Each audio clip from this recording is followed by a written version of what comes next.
I'm gonna kill you, dude. You're live. You just said that live. Fantastic.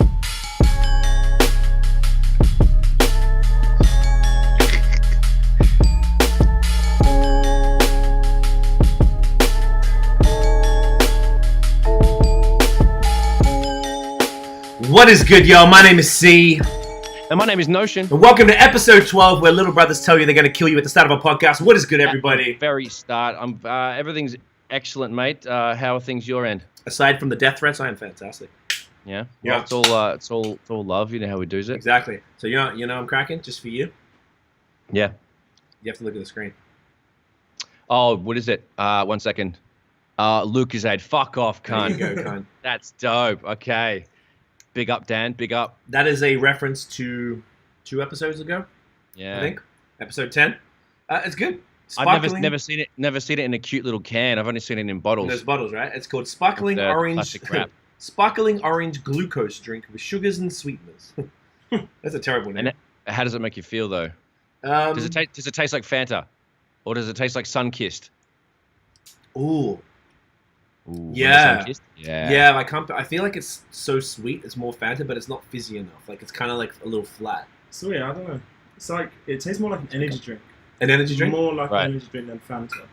And actually, that's a good point. Gatorade. That's what we were talking about last time. Yes, carbonated Gatorade. Exactly. Hey, that's what I was saying. Do you know what's fucking? That was my little. That's what you called it. Makeup thing. Yeah. Okay. So. Do you know what's hilarious? Something similar to that. It's actually called, the company is called Lucozade Ribena Suntory Limited. Yo, they make Ribena too. Yeah, they probably bought them up. Isn't Ribena Australian? You think it's British? No, it's a UK thing. Like we. Really? Yeah. Can you Google that? It's everywhere. It's just UK stuff. But it's the grape. You know what's up. No, but you know what? The reason why Dan thought Milo was from England and it's from Sydney. I've had arguments with Colombians and Jamaicans who thought they were from their country. So I'm telling you, it's not actually ridiculous to ask the question, where's Ribena from? Ribena is British. Yeah. Ribena is British. Okay, good. Yeah, By the way, we have Dan in the building on the Googles once again. Yes. Rapping the UK. Big up, Dan. Rapping the UK. Back again. Right? So, this week, mate, we got a lot of topics, things y'all. Chinwag about. Do you know what? No, we don't have a lot of topics. We have just one big fuck off topic, which is the only thing that matters this week. We're going to talk about the Snoop Dogg versus DMX versus battle, which went. Oh, let me run that air horn. I gotta have them on deck more. Battle of the Dogs. So this one was pretty dope. This went down on Wednesday, July 22nd. So unfortunately, we're like 5 days late to even talk about it, which is annoying. But sucks. Yeah. Normally they have a little weekend. Refresher. I was gonna watch it again, but Mans didn't have time. Well, I noted down every single track. Yeah, it would have been good to have a refresh. I feel like that with the music. I listen to the music and then I come to the podcast and I'm like, I listened to that like 4 days ago. I don't remember now. So that is a good point to do that. But yo, it was it was once again, first of all, it was nice to have. One of the best ones. Definitely one of the best ones. It was great to have Verzuz back again. It was Dan. Yeah, it was like, what, 2 or 3 week hiatus there? I think it was, what was even the last one? I don't even remember. 2 weeks? What was the last one? Alicia Keys and John Legend. Oh shit! Okay, that was Juneteenth, so it was a month. Oh, nice. That's oh shit. More than a month. That was June 19th. No, there was something else. If there was one after that, that actually makes more sense. A whole month between them seems a lot, right? Yeah, that's a lot. No, that's a big gap. Can't think of that. Okay. Either way, though, it was. Yeah. We could check. Actually, can you check? Go to verzuz.tv, verzuz.tv, and they probably list all the battles there. So see. Okay, just Google it. I thought I was being smart.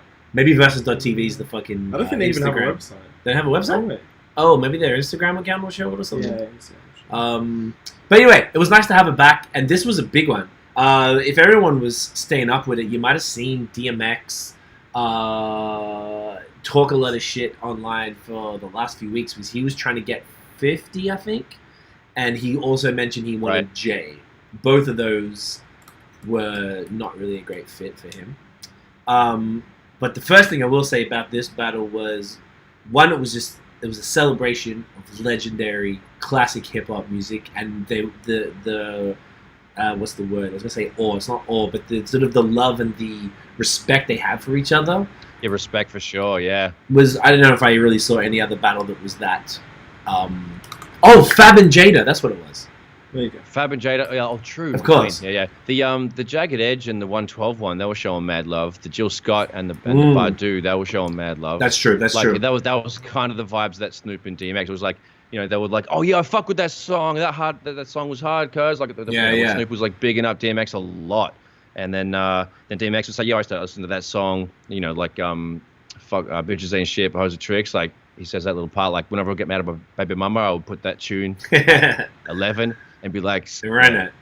Savage. That's pretty funny, man. So they definitely had that admiration for each other, which is what you're talking about. That's that the was word. definitely Thank cool you. to see. Yeah, I really like that. Like you are correct though. That's a good point. The other ones had it too, but I felt like this was a different kind of. Yeah, these guys were insane legends from like, you know, Snoop is damn near 30 years in. DMX is 22 from 98 was his first thing. 20 plus. So, you know, this is pretty serious. On paper, I got to say, it was also upfront. On paper, you and I think we said last episode with Kevin, we were saying it's a wash. Like Snoop was going to wash him. It was not even a chance. But when you hear, and this is what I heard, when you hear the songs side by side, you're like, oh shit. I thought it was going to be like 19 to 1. Landslide. Yeah, and look, I read it was a landslide, but it was nowhere near the level of landslide I thought it was going to be. Yeah, that's right. Some of them were like, oh shit, let me think about this, because like DMX has a lot of great features. Yes, and he's very good on the hooks and doing the call and response with the feature artist, whatever. Like, there's a bunch of examples like that where he goes back and forth. Like he does stuff with the locks and that, you know. Yep. Super dope. Yeah, he's one of the best feature artists of all time, alongside probably Busta, Wayne, Luda, yeah, fabulous. Incredible. Fab too. Fabulous is a pretty good feature. Yeah, it's probably better than Fab. Yeah, you can never go wrong with a Luda feature. So, or a C or a Notion feature, if you can afford it. Feel me, fam? Am I right? I just wanted. This was Dan's first ever Verzuz battle. He'd heard about it, but he'd never seen him. What were your initial impressions then? Being like you'd never seen it, we've been covering these since I think the podcast started pretty much when the battle started ish, maybe a little after. So we were, we've watched every single one essentially. Like, what did you think of it? It was good. Like, we don't get a lot of that sort of stuff in the UK. Okay. So like, you wouldn't get like a Skepta live versus gigs. It'd be very rare. It'd be really hyped up. But then this was good because it's like this is a different level. Like Snoop Dogg versus DMX is like you wouldn't get anything like that elsewhere. Like, it's crazy. But yeah, it was sick. I loved it. Yeah, like we have something similar in the UK, but you get artist representatives to play their music.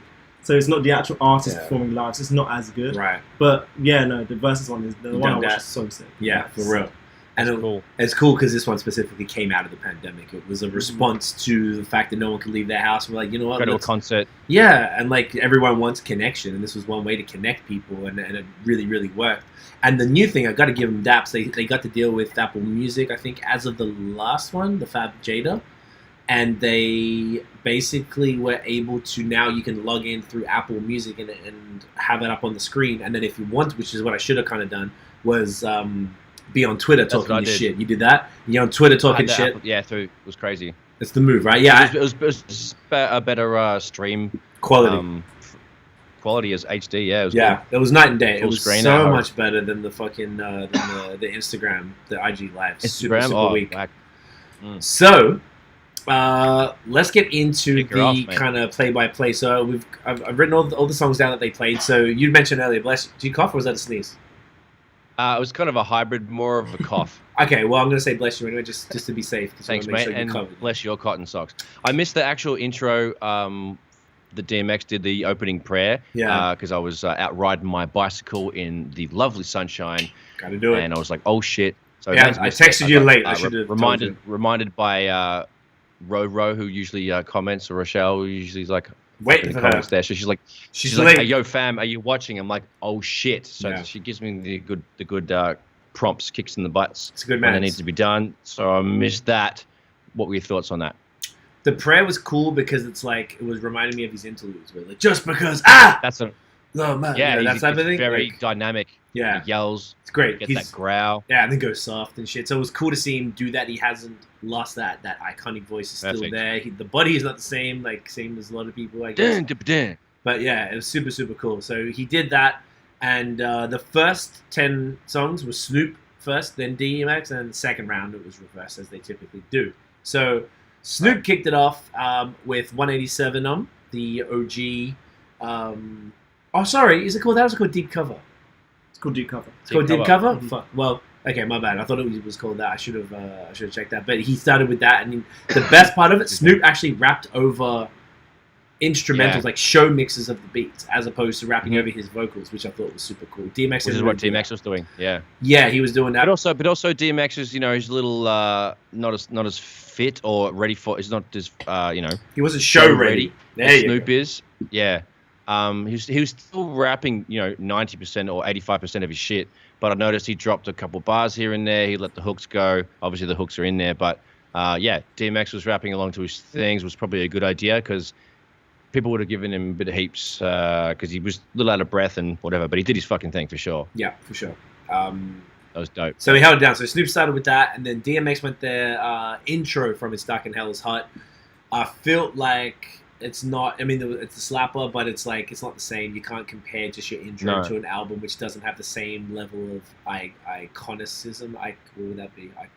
Whatever. It's not as important as something like Deep Cover, which is Snoop's first single that is a classic that people rap. Like that beat is a genuine West Coast classic. So had to give that one to Snoop. And this was the problem with this battle for me, is that there was just no and we talked about it last one. Snoop had 583 features. DMX had like 50 something. Snoop has however many albums. It's got to be 15 to 20, and DMX has like 5.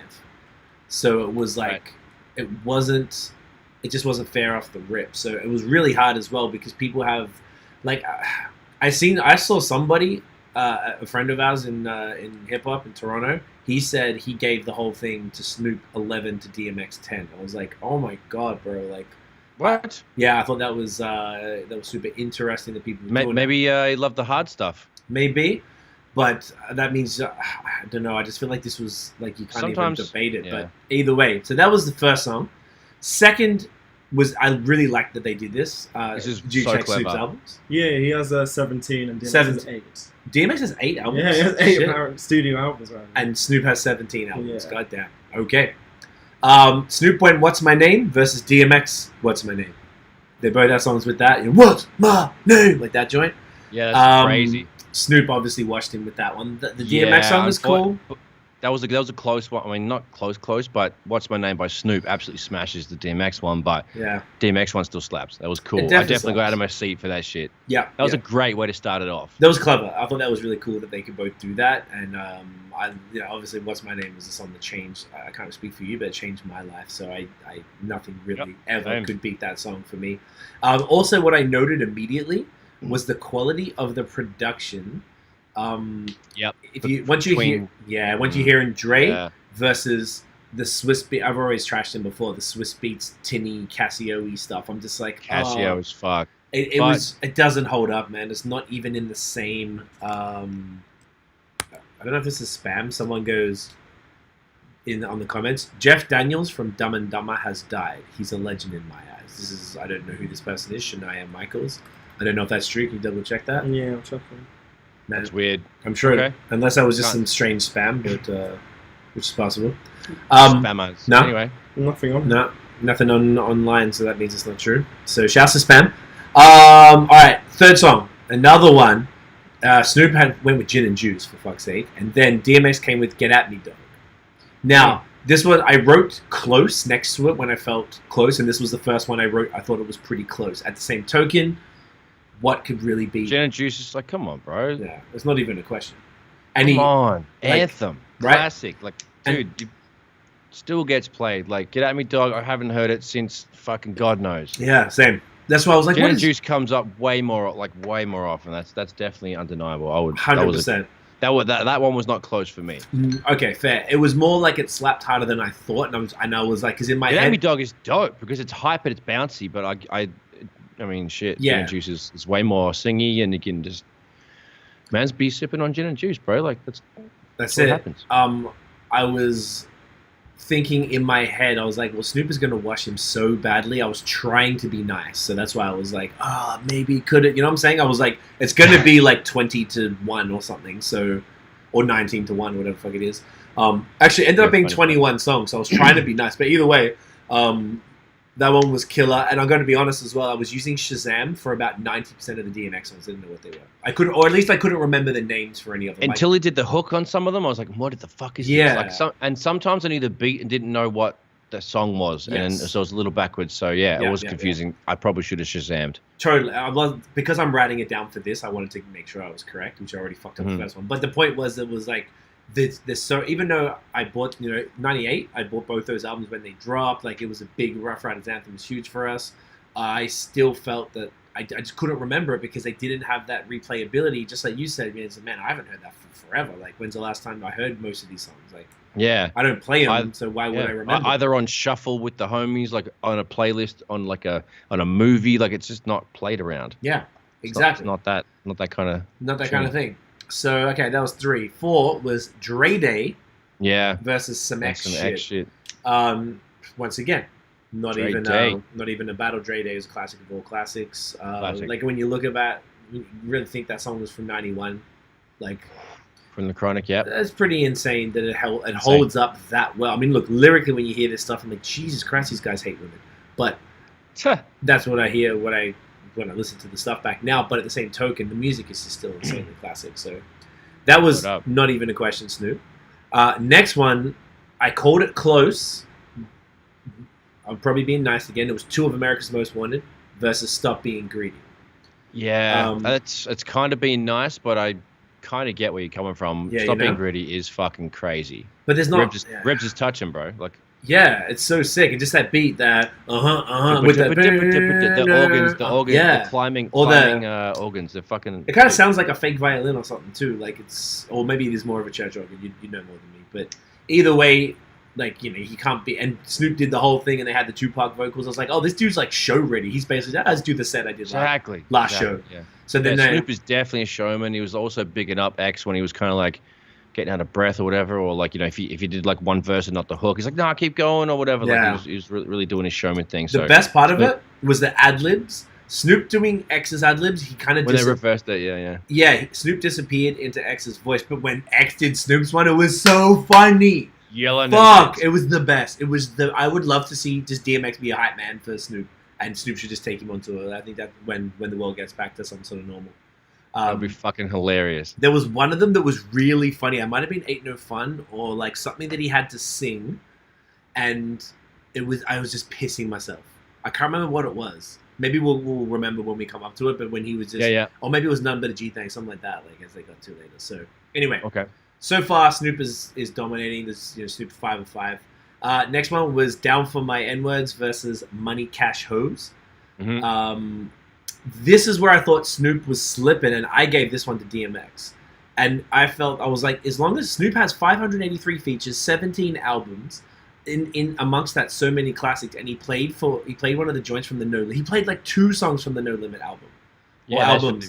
I was like, bro, like... Because so many tunes, you chose those. And you chose them. And I'm like, Money Cash Hoes is a Jay-Z song, and to be honest, I just preferred that song over it. I think Money Cash... I actually kind of agree with you there. I wasn't really decided on that one. I was kind of just like Switzerland on that shit. So I was just like, I agree with you now. I'm gonna switch over to D on that. Yeah. Pause. It's definitely the one. And it was like, I think in a culture, culturally... Because it's like, it's all opinion, like you said. We're all like, oh, I thought this, you blah, blah, blah. But it's like, well, I don't really love either of the songs. I hate the production on Money Cash Hoes. I think it might even be Swiss. So I was like, yeah. But it's a cultural moment. And I was like, it's more important other than Snoop song. So I gave that. Good point, mate. Good point. Next one was big. Now, this was big. This one actually was the hardest one for me for the entire thing. Ain't No Fun, which is the classic of classics, and Back in One Piece, Aaliyah featuring DMX. Now, Aaliyah is the queen of everything. Yeah, and Nate Dogg is the the god level hook man, king of the West, king of the hooks. King of the hooks. Nobody is better than him on hooks. So king of the hooks. It's hard. Super tough, bro. Yeah. I mean, I know how much you love Aaliyah, so I understand if you go that way. At the same time, yeah. Nate Dogg serenade you, I felt like I was like, look, he taught you some things. He did. He schooled you, He teaches everybody. So does Snoop. Man, in a more of a vulgar way. A very vulgar way, but it's one of the funniest songs ever. It's amazing. Corrupt, one of the best verses ever. So like I had to go. You had to go Ain't No Fun on that one. It was this was the closest to me because of Aaliyah, and I hadn't heard that song in a while. And I was fucking dancing, bro. Like I was really, really loving that. So I wish he didn't. If he put that against something else, I think he would have got it. But they were very similar-ish, kind of. They used to play that in the club, both of them in the club. Since I was 15, going to the underages, we were jamming to Ain't No Fun. Because you're a G. Because I'm an old school ass motherfucker. Old school motherfucker.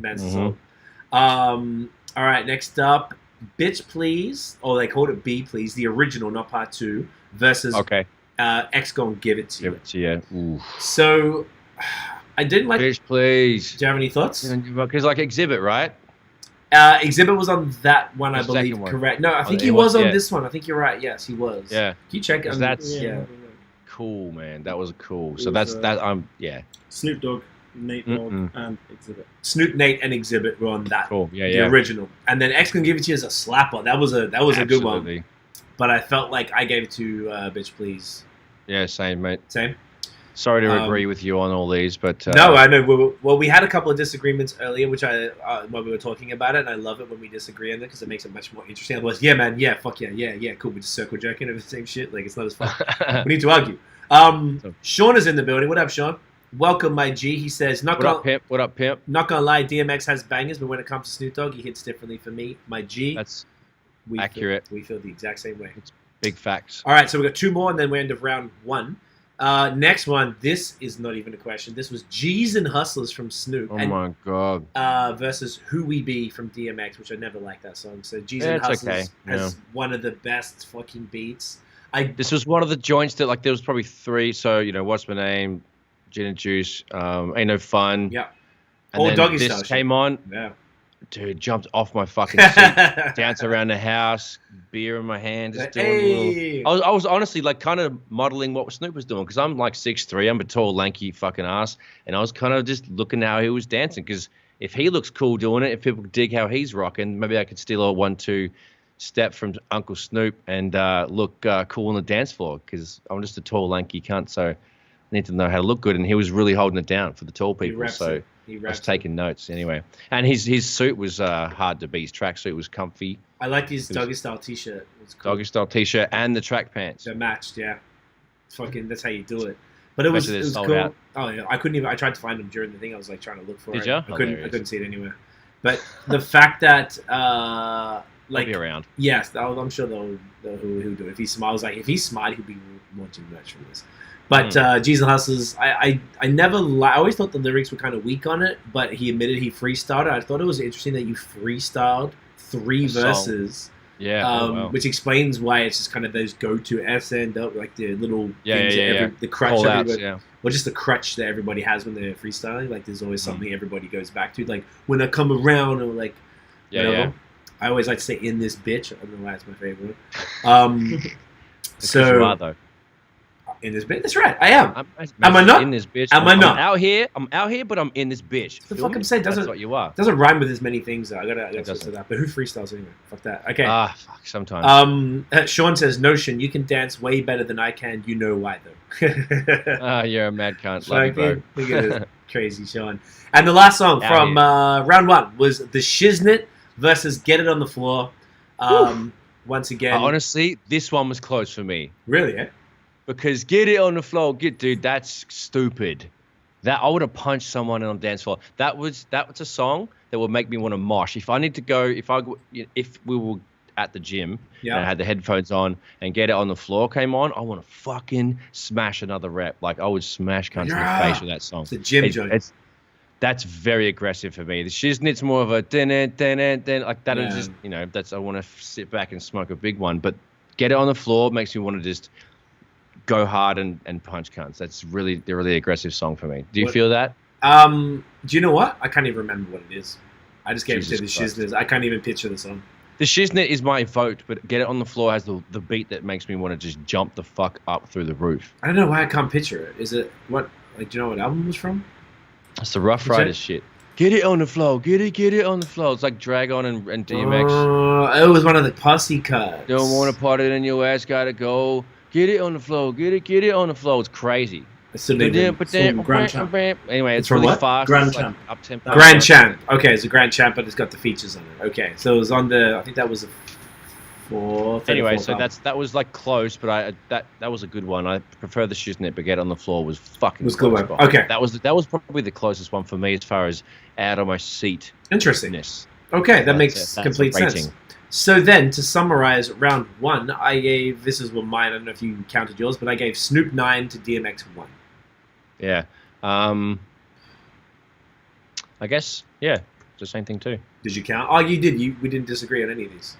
Yeah, no. So you'd be the same. So, so round 2. So they switch it around. I get why they do it, but I feel like it just confuses things and makes it kind of pointless. And I think they got confused and they ended up doing 21 songs. And I don't even know if they realized that they did it. Yeah, I noticed that the totals were not off, but I noticed they were over. They were over because of that. That's why I put it under bonus on the note. I didn't actually catch that until I saw the notes that we got here. Because I had to like triple check. I wasn't high and I don't drink because on Wednesday, so I don't drink or can get high. So I was completely sober. So I was like, am I fucking up? Like, my brain is here. Like, what's wrong with me? And I was like, oh, they didn't fuck it up. So DMX versus Snoop. So D went with Fucking With D versus Lay Low from Snoop, which actually was one of the No Limit songs. Also, very close. Also, that has Nate Dogg on it, right? The Lay Low. We better lay low. We better lay low. Yeah, cool. Yeah. That one was huge. What are you delivering on? Fucking With D is a slapper. That was a good slapper, but Nate Dogg, sorry. Nate Dogg all day. And I also do it because, shouts out homies at Lay Low in Toronto. We just did a podcast with them on Saturday for BAOS, so you can check that out. Right. They're dropping some sick gear, bro. They gave us a preview. They're doing Mobb Deep shorts and t-shirts, but it says, instead of the infamous Mobb Deep, it says the brewery Lay Low. Oh shit! And it's like on the knee of the shorts and on the t-shirts. That's really fire. Cool. They have very, very cool hip hop beer merch. It's so swaggy. They're pulling off real well. Oh yeah, I'm copping that immediately. I went on to grab one of the hoodies and they're sold out in large. I was spewing. Message Dan though. Just always talk to Dan. I will. He said, yeah, they're coming in soon. I just didn't follow up. But yeah, I went to cop and they were sold out. Which one did you try and get? I was gonna get. I think it was orange. But what was the hoodie? Was it one of the ones a while ago or recently? Yeah, it's probably like one of the first runs. Oh, back in the day, I remember those ones. One or two runs, yeah. With the little breast on the little Lay Low there. On the heart side. Yeah. Exactly those ones. Yeah. They sold out quick as. He had burgundy, they had yellow, and they had like green. Also, all like after different things that are on the wall in the brewery or in the restaurant. Nice. Sorry, super cool. That's good shit. So okay, Snoop for the first one for sure. This was a tough one. What these bitches want versus beautiful. So I had a tough time with this one. Very close. Yeah. This is closer than the other one in the last round that I said was close. That's completely fair. Because talk to me. I think what these bitches want is it just Cisco or is it Drew Hill? Is it the whole Dan is checking thing? Dan will answer you momentarily. Because that is so infectious, dude. I fucking what they want. So good. Fired, dude. Come on. Say that. It's so it's haunting, just Cisco. And it's like just Cisco. He's doing it. He's fucking thing on that. So cool. Yeah. That one just I don't know. I would sing that in the shower when I'm getting in the morning. What is bitches want? Like it's hilarious. You gotta clean it up. While I'm like, washing your fella, things, fella. but yeah, washing me fella, mate. Nah, it's good, really good one. Beautiful, obviously huge international super smash single. Smash hit. It's a super dope song. I didn't realize that Snoop wrote the verses about his wife. That was pretty cool. That is cool. After cheating on her 7,000 times. Yeah, that's not cool. He's not the best Uncle Snoop. Yeah, that one I actually, again, agree with you on that one because I just love how Cisco fucked up with that haunting R&B. Oh, I didn't even say what I voted for. I didn't say yet. I know you're reading. Well, you can see what I voted for. Yeah, I was like tough because I never really loved Beautiful, and I think I don't love it because I never really fuck with Pharrell that heavy, and I don't love that Neptune sound from back then that much. And that song got that I don't like that, and it just was overplayed. It was too much. Like I liked the NERD first album that had some joint rock style and stuff were cool, but like after that it was like when it was everywhere, and I think I read a stat the other day, he produced 43% of what was on the radio. Like isn't that insane? One dude or one team. So imagine his fucking royalty checks. Oh man. yeah, he's living. I don't know who'd be living better than him. Maybe Dre's about it. Stupid. But basically, Beautiful doesn't really do it for me as much. What these bitches want, I agree with everything you said. It's just a smooth joint. It was one of the best production I think that DMX has had. That wasn't all that so nice. The nonsense like Swiss Beats type shit. Imagine if DMX had better production. Oh my God. Like no, and then I mean I agree with you. Like Swiss has his moments. He's usually mediocre, but he's got some fucking slappers too. But there's only like a handful. There's like maybe not even 10 that I could say that I really would fucking. Great point. Because like his beats are super like, I mean fuck, they're pretty basic, but he's so fucking good at getting that. I don't know. He's really good at arranging songs and shit. Right. Yeah, like just good patterns. He picks good shit to loop and stuff. Like he's good. He's a dope producer, but he's dope for a very particular reason. But his sound choice is shit. Okay. And sometimes it'll ruin the whole feel for me. So sometimes like some of the Busta is tolerable over Swiss Beats because Busta can rap his dick off on everything, and if the beat's shit, it can still make it interesting to listen to. So anyway. We're getting on a fucking on a Swiss Beats hate train. Right? Fuck. Yeah, no, it's not fair, but it's like he's dope as fuck, but like he should have slapped a little more. Anyway, sound choices, everything. Agreed. That's all I've got to say. All right, so we both gave it to What These Bitches Want. Correct. Boom. All right, track 3, round 2. DMX went with How's It Going Down, also one of the best produced tracks he has, versus Pump Pump from Snoop. This was pretty tough. Yeah, I was like, I couldn't go past that. Man. I had to go for How's It Going Down. Like, that sample was so fire. They're opposite, though. They're opposite. They weren't a good pairing. They weren't. And Pump Pump was always one of my least favorite Snoop songs. Like, it's cool, but it's not like, I never loved it. I thought saw How's It Going Down was the one. It was one of DMX's best songs for sure. And he remembered the jokes on the internet. Everyone was saying like he was dope how he remembered all the girls' names. Like he didn't fuck it up when he was rapping it. Yeah, I thought it was very impressive because like Snoop was trying to like and who. Yeah, because you know how we do shows and that, and you say some shit, and I would just be thrown off by your hilarious ad libs that you're just literally libbing on the spot. While we're doing a live set, that's very hard to keep going, especially with the list of names. It's as long as fucking mate. That's good. That's good work. Good memory. Yeah. I was considering impressed. all the fucking drugs he's done. That was really cool, man. Well done. I 100% agree. So look, DMX coming back. Sean is saying, "Beautiful is a banger though for me. I can listen to that more than What These Bitches Want. I wasn't too much into Cisco as much that's as a a solo artist. That's a very good point. That's why it's close. Yes, because the Drew was a smoother tune. Yeah, no, totally. And look, this is once again, all of this is just opinion anyway. But like, look, all of this has been mad close. Yeah. Like now it's getting close. The first round was a wash. Now it's like, all right, this second round was super close. All right, so far DMX come back. Track 4 or fourth round. Yeah, he definitely turned the corner in this second round. Very strong. Like, well, in comparison anyway.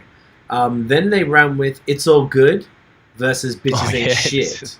It's all good. It's all right. That shit was like all day. Yeah, that's a huge song. And Bitches Ain't Shit. To be honest, I probably heard it once or twice ever because I didn't even know what it was from. A handful of times. It's very funny, and we just heard it for the hook, and I had the beat on my on the beat CD that I had in the whip to freestyle to. So I know the beat.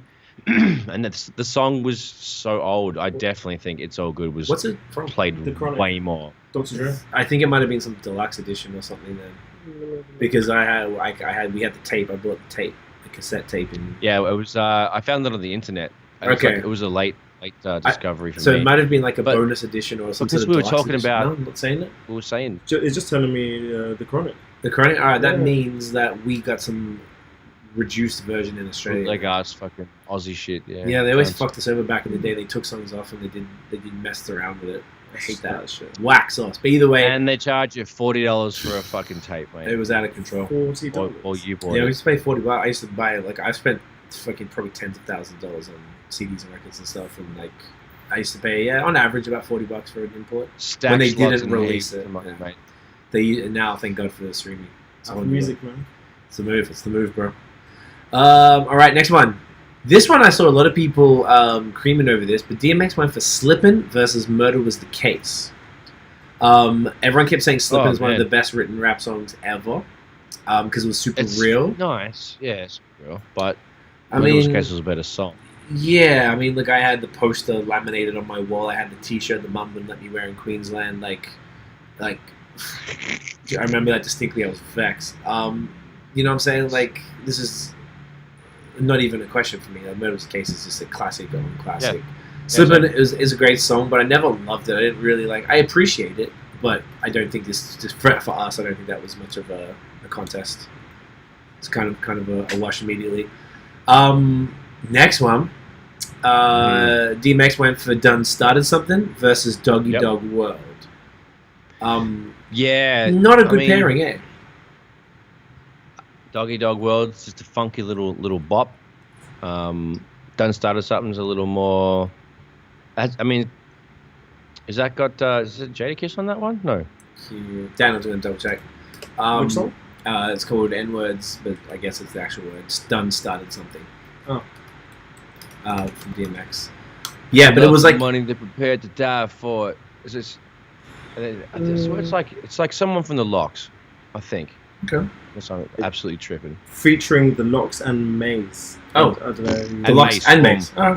Dumb high, damn alumni. Remember? Yeah. That rings a bell now. Okay, yeah, cool. Dope. Here we are. Solid, coming back. Solid track. Super dope, but I don't know. Doggy Dog World is a classic of classic. It's insane. Absolutely, yeah. Samples disgusting. It's not a good match, though, eh? Yeah, the backup, the soul, the dramatics and stuff like actually happen. And even like Corrupt's verse once again is like so sick on that one. It's one of my favorite Corrupt verses as well. So, and also his Doggy Style. There's not much that can really beat that for us. No, the best album in the world. This was an interesting one. I thought this was like, so they ran with 4-3-2-1 remix versus I Love It. Wasn't too fancied on this round, but it was hard to pick. That's why it was hard to pick. This we started, and both of them made this one and the next one. I think these were really poor decisions. You didn't need to put these remix in. There were so many other DMX songs you could have put on there. And the Snoop song, I actually didn't even really know it. I'd heard it, but I didn't like know it. And he said it was like some sort of anthem for somebody for some shit. I don't know if you remember what he said, but it was something. Yeah, about, I Love It. I had no idea what it was, but it was definitely it was an okay song though. It was cool. I mean, I went with Snoop because I guess I liked it more. The 4-3-2-1 like the beat was cool. And it's good because it's the song that started the LL and Cannabis beef. So I like it for that reason. And I guess it's got Red Meth on it too. But like, I just kind of prefer the Snoop song, I guess, at this point. So I guess that's just what's it called? Preference. Personal preference, you know. Yeah. But I just think that was just like, I Love It, that's up to Snoop or whatever. But I feel like DMX could have done something better than that. I can't really think of what. Maybe some stuff off the Rough. You mentioned it before. Good point. The Rough Riders. Bunch of Rough Rider features that he could have put on there. Compilation. Had some amped up fire beats. Some of Swiss Beats' best stuff was on the Rough Riders. Yes, agreed. Or even like one of my favorite DMX verses off 24 Hours to Live from Mace. Like 24 left. Oh, crazy. Like that shit is so fire. Yeah, me and the boys jacked that beat, remember?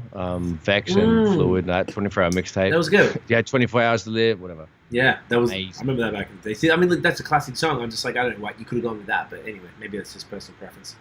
Now we're starting to get into the real shit. This was another. Both of them went for features. Money, Power, Respect from the Locks featuring DMX, and then the 50 Cent featuring Snoop on the PIMP remix. It's pretty cool. I mean, the PIMP remix, because it's a classic song, I think it's more of a classic song than Money, Power, Respect. But personally, I ran with Money, Power, Respect because I really like that album and the beat slaps, Kim on the hook, like it was crazy. I think that song, Money, Power, Respect, definitely jacks me up more than the Pimp remix there. It's the same as What These Bitches Want versus The Beautiful to me. That's the same thing. Like, Beautiful is probably a better, more successful song, but I prefer What These Bitches Want, and I prefer Money, Power, Respect of the PIMP remix. So it's like, is that fair? I think you couldn't have said it better. Couldn't have said it better. Okay. I think that's really what it is, man. It's like about what, like, we can acknowledge, like, I know that this song means more to the culture. Yeah, if you're going off numbers, then fucking Drake wins everything. But what song do you like the most? Exactly. And what means more to you? Like you're saying, even Sean just commenting saying that he likes Beautiful more. But I don't like things when they get played out. And Beautiful got played out to me. I heard it everywhere, every fucking second, and I can't stand any song that's like that. It's dumb for me. Like the number one, I brought it up the other night at Tiff's birthday. We were jamming. They were playing Return of the Mac. And I hate that song. Oh my god, so much. I fucking hate it because so many times when we were listening to it when we were 15 at the club and it was jamming, and then remember when you're performing at those all the all the clubs, man, dude. There was so many places like that's all I heard like from 18 plus. Yeah, that song. Do you know what the problem was? This is something I talked about. I don't know if we talked about it on the podcast, but in Australia, there was we were like the very few. There wasn't many people into hip hop. It's a very white place, and at least we didn't have many people that were into it. So I'm a few years older than Nosh, and when I started we used to go to underage clubs where they just served like soft drinks and stuff, and we were just dancing and trying to pick up chicks. And then when we turned 18, you go to the real clubs. And the thing was, the clubs we went to, we were the only, like me and a couple other dudes that we ran with, we were like a mixed group, but we were the only white dudes in the club. It was all, mostly, I guess, browns and Asians, but I guess Africans. There's just not that many, it's not as eclectic in Australia. So it was cool because it was authentic. And it was like, yo, I've discovered something here. Like, this is this shit. This, like, I feel like, this is like, I'm a part of, now I can be jamming to the music that I've only ever listened to since I was like, in your room, 11 or 12 with you in my room and whatever. Yeah, and we're just, yeah, exactly. We're just chilling. Then as you get older, at different house parties and stuff, and now you can go to a club and listen to it in a room with a couple hundred people, and we're all dancing and jamming together. And then and I gotta be honest, as the whites discovered this shit, and then all the normal places we went to, and they had, how you used to go to, let's say at Knox, we went to like this pool room called the Q Sports. And yeah. Do you used to go to Q Sports, or you only went to pool? A few times, for other people's parties. So I think you went to pool room, which I never even went to ever, and QE was my joint. But they basically like used to have like on a whatever night it was, like Thursdays or something. They have the hip hop hour or whatever, and they played the same fucking songs: House of Pain, Jump Around, 12, Naughty by Nature, OPP, fucking Return of the Mac, Mary J. Blige, Family Gangsta's Affair, Paradise. Gangsta's Paradise. It usually ended with that. Like it was so bad that like, and it was all so of a sudden cliche. We've been listening to it for like a decade at the point, and then everyone else is losing their mind, like they've never heard it before. I couldn't handle it, and it kind of just ruined that song for me. Anyway, it was a bit. That's such a good analogy of exactly why we hate that kind of shit. Yeah. Like certain kind of like Tupac and Biggie joints, I can't even fucking stand it, bro. Yeah, and it's really sad because it's not got fair. Ruined. Like there's a bunch of it. There's even a couple of Bone Thugs songs, like Crossroads. Fuck off, cunt. Like don't even want to. Yeah, there was. I mean, that wasn't even the best song anyway. So I don't. Exactly. I'm not that mad about that. But the Puck stuff and the big stuff, you're right. I'm definitely. All Eyes on Me was the one where we were like, I remember the year before that came out. Dickheads used to come up. We've been listening to it for years. We cop shit at school for listening to it and kind of wearing hip hop on our sleeve, literally like wearing. When we went to school in Australia, most schools you have to wear a uniform. Like in Canada, they don't. So people always bug out. We had to wear the tie and all that bullshit. So when you get the free dress days, I'd be rocking my Fuji's t-shirt or my fucking whatever. Fully. And we were like repping really hard, and people were giving a shit about it. We copped it because no one was into it at the time. It was all grunge and stuff were popular, an alternative rock or whatever. So when we're listening to that, people were starting to discover it. They come up to me and go, "Hey man, what's Wu-Tang, East Side or West Side?" Like I'm not like people will come up to me all the time and just ask me which artist from what side. I'm like East Coast, like, and then so I'm listening to Pac and like I was into him. I got into him from Me Against the World. That was the first Pac album I got. So that was his third. Yeah. So that was '93, and then. 96 when All Eyes on Me came out, and then everyone all of a sudden was on it. We got to listen. I think I got 2 weeks to enjoy it, and then everybody was on it. Every single car I went into, it was All Eyes on Me. Every single house party, people would just play the album. Everywhere I went, they were doing it. I just couldn't stand it, and it ruined Tupac for me. Almost not entirely. Now I've kind of for a little while. Like a little while, being 2 decades probably. Like I'm talking like late '90s, early 2000s. Like it's a long time that people ruin this shit. So thank you, white Australians.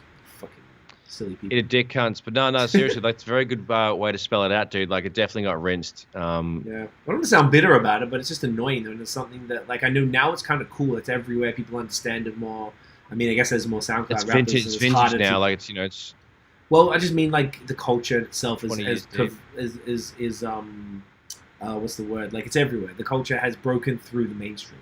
Like, popular culture is now hip-hop culture. When we did it, it was a niche, extreme music genre akin to death metal and stuff. Like, I had metal friends at high school, and I actually got along with them because the extreme hip-hop that I lived, the gangster rap... And they get it. Yeah, they get They got it, and they weren't mad at it. Like, I didn't really love their shit. I appreciate it now, but they didn't mind it. Like, it's almost like, you know how, like, Tony Hawk, on the soundtrack, they'd always have punk, and they'd have, like, Mobb Deep. Yep. There was like this middle ground that like that always spoke to certain type of individuals. Skaters were always down the middle. They were always cool. The metalheads were always cool because they didn't like the soft hip hop. They liked the fucking hard, real gangster. Yeah, the shit. gangster street shit. Yeah, because it had to be extreme. Extreme music is a thing. So metal hasn't changed. Metal's never really gotten any bigger. Metal's kind of become it's still its own thing. It's still this underground, huge underground thing. But exactly. It's still not, I mean, there is it hasn't broken through. No, but hip hop did, and now it's being watered down, and now it's completely different to what it was, which is I don't know. I guess good for better or worse, whatever. But it changed so much, and it's just like a different. Yeah, it's not what it was, and that's okay.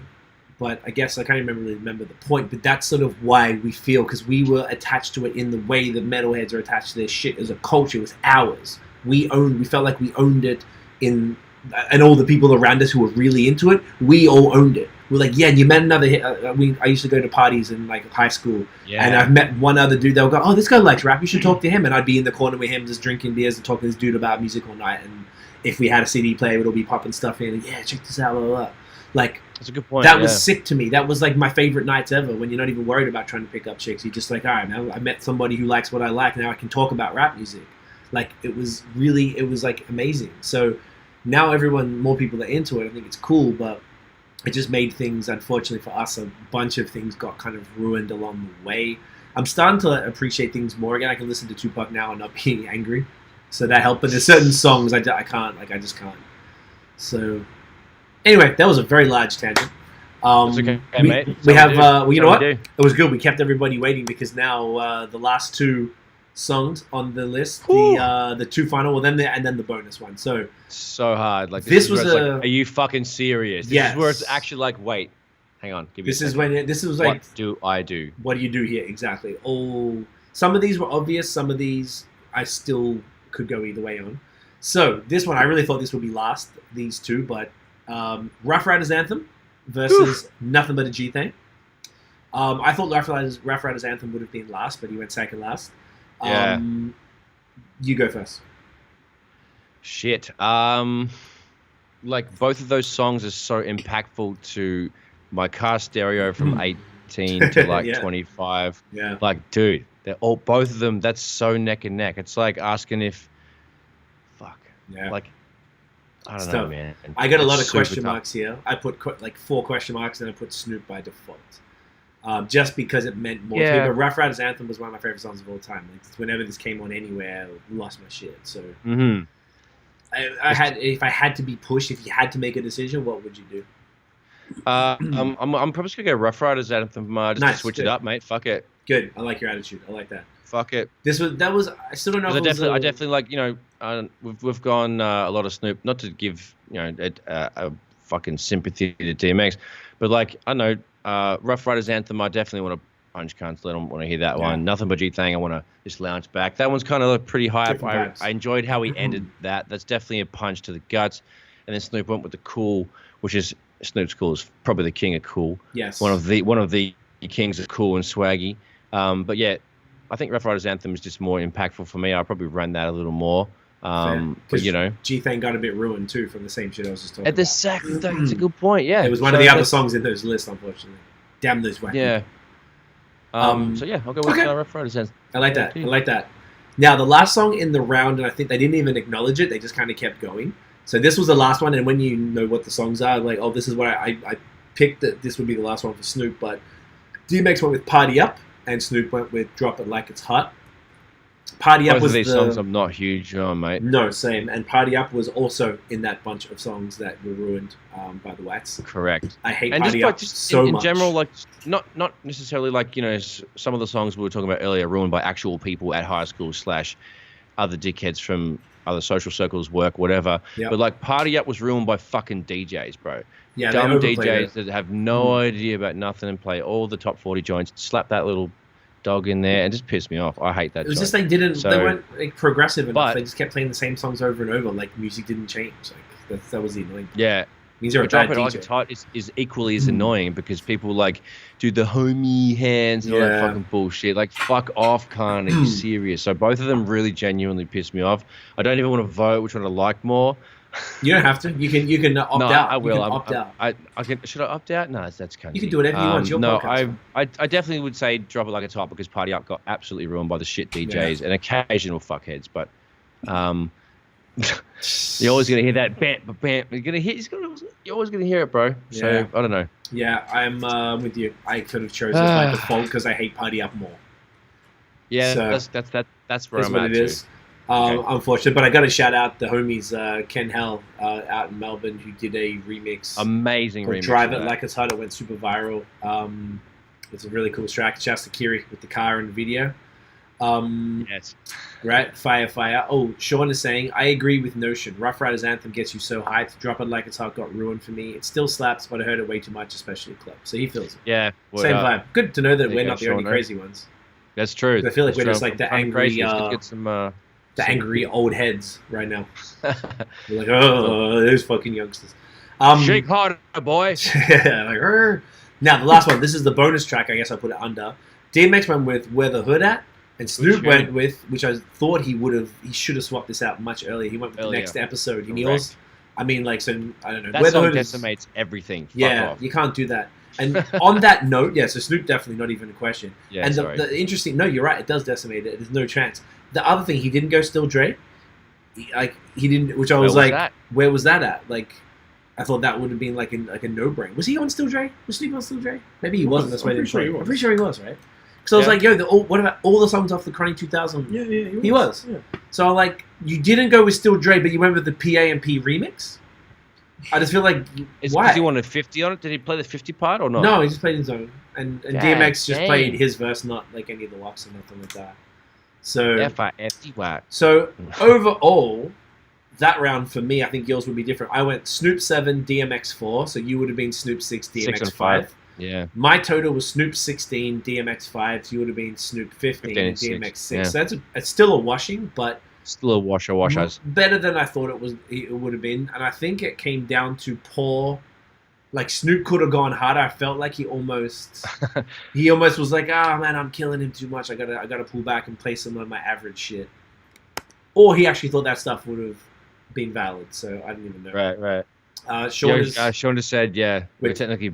we're actually not. We're technically millennials. I am the oldest. I'm older than you, Sean. We've spoken about it. I am in the beginning year of millennials. Correct, Then before us, a Generation X born in the 70s, and then the baby boomers in the 60s and back. So please don't ever call us boomers because fuck boomers. Mans will get a slap us. And don't do it to yourself, okay? And Rochelle said, exactly. Rochelle's here. What up? Rochelle, you're late, fam. Where you at? And she said maybe Snoop was just trying to be nice. That's exactly what I was just saying. Snoop was trying to be nice. True. Could have given him a little couple points there, right? mate. So we got 52 minutes of that. You were about right. You know what I'm saying? Well, that was good, bro. I fucking estimate picking the times. So next up is you just skim over this. The music. Yeah, there's a decent amount of rap music here. We can talk about some at length and some not so much at length, which is cool. Roll up for that. The one thing that did not drop, that was supposed to drop Friday, was Kanye's. Initially, it was called God's Country, and then he changed it to Donda with Child. He just kind of like went on a rant. The Nutbag EP. Well, I don't want to, someone with mental health issues. You don't want to chastise somebody with that Apologize. shit. Rochelle says, "Wait, I'm not sure." Sean is saying LMFAO. I guess that's to do with the boomer thing. Man, I wish that there wasn't such a delay. It's so annoying. So Kanye had a bit of a rant, basically accusing Kim of cheating with Meek Mill. Apparently she did. Trying to say he wants a divorce. Rochelle's saying, just before I get into that, Rochelle's saying, have y'all heard Keisha Cole challenge Ashanti? Yes, I heard that. I had not. I think Keisha Cole is dope. I think they are a terrible match. Ashanti will wash her as far as the hits. Keisha Cole, I think, has better songs and a much better voice, obviously. Agreed. But Ashanti has, I think, a wider range of hits, and I don't know how many. Like, does Keisha Cole or Ashanti have 20 slappers? Like, I just don't think they do. Unless you count stuff they might have written for other people or features. Because if Ashanti can do her features, she's got, like, all the Ja Rule stuff. She's done, she's going to probably, like, Fat Joe stuff or whatever. Like, she basically ran music. She had 4 songs in the top 5 at one point it was 2004 or something, 2005. Mm-hmm. Yeah, she was running that shit. Keisha Cole, I mean, like, but also what could Ashanti put up against Love? Like, she could put up a bigger hit, like Baby or something, but Keisha Cole's Love is one of the greatest R&B songs of all time. So, and also it's a ballad, and Keisha Cole can wail and Ashanti can't. Like, she's got a much simpler voice. Like, Aaliyah had more of a simpler R&B voice. But, yeah. Sean was saying more entanglement going on, I guess, because we're jumping subjects here because of that. But yeah, that was the other battle. So that was the only ones I've seen people talk about, and they were talking about it was actually trending, and they were trying to say Chris Brown versus Usher. Also, not really. Like, no? Is it a good fit? Yeah, because same genre. But Usher has 10 to 15 years on Chris Brown. It'll still be fun though. It's like it'll be fun. People were getting like mad one-sided. It's like it's the most. Who else would fucking go against Usher? Come on, Michael Jackson. Man's gone. Mary probably. Like, there's nobody. Like, I think Chris Brown's a good. So that would be. It's like, you know. They're accurate genre-wise, and the way that, you know, like, the dancey clubbier. I just feel like Usher has a deeper catalog, but maybe he's hit because he's got like the My Way album, then he had the one that had, I think it was called the Confessions album or whatever. Yeah. And then he had that 1804 whatever, for whatever that was, the number album. So he had a few like that, and Chris Brown has constantly had hits over the years. I'd be cool to see, but I don't think Usher would say yes. I think Usher would be. Okay. I don't think he would. It's like, I don't know. You're putting a new person up against someone who's been. They're going to be around about the same time. Respect thing. Snoop has been out 7 to 8 years before DMX, so that even was a bit of a stretch, to be honest. So I mean, they've got to try. I feel like just to make this accurate, it's really hard. Usher's one of the hardest to do. The only one I saw people say, I didn't think of this, but Mary J. Blige was what they said. I think that could be fair because I don't know who else Mary could go up against either. And there's never been intergender. Oh, except for John Legend and Alicia Keys, which worked really, really well. I thought that was dope. So I'd like to see more, like, not just dudes versus dudes and women versus women. I want to see, like, you know, everyone's equal here in the hits. It's just whoever's doper. I feel like that would be sick. Usher versus Mary would be a more interesting, as far as a career last man, has been about the same. Okay. But yeah, I guess we'll see what happens. But it's going to be interesting to see what happens with those guys. Good call. So Kanye didn't drop the album. He just kept posting, like he posted Justin Bieber at his place, Shouts of Biebs the God. He didn't even really talk about it. Then all of a sudden, my mate, Biebs is my mate. I wish he was my mate. Fuck, I'd be so happy. He just posted these other random things about some other designer lady and stuff, and then posted the album cover, and then just didn't say anything else in typical Kanye fashion. So who knows when that album's coming? So that's kind of out the window for now. Going back to the top of the list, J. Cole dropped 2 singles, but he dropped it on Wednesday night, I think, after the battle, if I'm not mistaken. I was so confused about that. I saw the artwork. I was like, what the fuck? I was like, cool. I'll check it later. I thought it was an EP. It's 2 fucking songs, mate. From the album, so you have to have seen the tweets. So it was like releasing the 2 singles from the album at once, and then the album's coming later. He goes, I haven't finished the album. I'm taking my time, but here's a couple joints by now. I listened to them like 3 or 4 times each. I fucking love them. I think they are fantastic. And I haven't loved J. Cole's music. Lyrically, they were excellent. I just wasn't like loving the beats, I guess. I thought the beats were great. That's why I told you meh. Because it's like they didn't like, I don't know. I'm just a little, I don't know. The lyrically was great. So there's no dramas. Everything was cool. I just was being critical on the beat, so I'm just being cunty about that. It was pretty decent. It was 8 out of 10 for me. I did enjoy it. Okay, I was just being pretty good. I love J. Cole, man. He's fucking sick, bro. Like, what? But like I didn't really love For Your Eyes Only. He went too like deep. Like I fucks with the lyrical stuff, of course, but like I just felt it was too. I didn't love it, man. I loved Forest Hills Drive. That was the last one I loved, and Born Sinner. Love that shit. That's fire. But it took me a while to get onto that one. Actually, I was mad when I heard Forest Hill Drive first. I'm like, what the fuck, bro? And then I had to listen to it a few times. Grew on me. Yeah, nah. Do you know what? I think you might be right. Three spinner. Yeah. Grower albums the whole way through to. Before I actually liked it, 3 full spins, I think. That's fair. Do you know what? They're the best. Do you know one album that I didn't love on the first? I like a good grower. You know what I mean? A Grower is some of the best album. One of the best albums of all time is Frank Ocean's Channel Orange, and I fucking hated it at first. I hated everything about it. I couldn't stand it. There's a few songs of Frank that got fucking rinsed at because I used to work at that hat store or whatever, and they used to rinse that fucking man. All his songs were in the playlist. Like, you couldn't get away from it. It pissed me off. It's too much, right? Yeah. My girlfriend played Frank Ocean more than I think I've heard Frank Ocean more than any other artist possibly in my entire life because of Tiffany. I love you, babe, but Jesus Christ. At least it's fire. If you're gonna play something over and over, at least you're playing fire. So I guess I can't be mad at that. It just made me almost like sick of it. I can't hear it now because I don't enjoy it anymore because it was like on replay. When we moved to Montreal, literally 10 years ago this week, not 10 years ago, 8 years ago this week. We did it all through when we were unpacking the house and the move and everything. So like I just can't. But anyway, Cole's 2 singles, super fire. I would highly recommend you check those out. Logic dropped his final LP ever. Tiffany's like, Frank Ocean is always a good idea. In all caps. Sorry, man. Oh, that's awesome. I'm going to go back to that screen. Rochelle finds that lols. Oh, hey, I'll put it back out for you. That's excellent. No, I got it. That's gangster. Nice one, Tiffaz. Logic, never been a fan, but he had his last album. I purposely didn't check it. I'm so sorry. I purposely didn't check it. No, you completely. This is your prerogative to not check Logic. And I said to you earlier, I was like, skim through some stuff so you know what I'm talking about. But like some of this, don't bother. I told you not to bother. I did everything except for him. Pause. Good pause. I'm very happy that you did that. That makes me so laugh. So Sean just commented. He said, Forest Hill Drive, lots of love. He loves that. Wet Dreams is a dope song. Oh, yeah, it's hilarious. And the one H did for his... Oh, the one he did for his mother. He did for his mum. Can't remember the name. Oh, yeah, me either. I know what you're talking about. Cool, yeah. Super dope. Big tune. Logic, look, I listened to it the other day, and then Dan came over halfway through it, and I kind of just let it play in the background and just kind of left the room. Did Dan say, what are you doing, you stupid twat, and turn it off? Yeah. No, I think he was like, "You playing Logic?" I think you mentioned it. And I was like, "That's for the podcast, bro." Chill. And I think I just kind of left the room and didn't go back to it. I probably got half to 3/4 of the way through. The beats were cool because it was No ID produced it, but I just like much respect to the guy. He seems like a lovely dude. Everybody talks highly about him as a human, but I can't fuck with his music at all. So. Good luck to him. He signed a 7-figure deal with Twitch to be a Twitch, even though he said he's retiring from music. He'll probably come back, I'm sure, you know how it goes. But he's going to be just playing video games and being a dad. Like, man, that's privilege. That's what you earned by having your career. Now you're like, you know what? Music is a grind. It's a headache. I wish we didn't love it so much, to be honest, sometimes, because it's a lot. It's just so much pressure and so many moving parts and like, right now, there's just like there's just so much happening, so many different projects, and now there's a whole bunch of pressure on you to finish the mixing stuff of it. And I got to deal with the artwork. Then you got to that's the easy part, the creative. Then you got to do the promotion. You got to figure out how to get it out there. Market that hoe.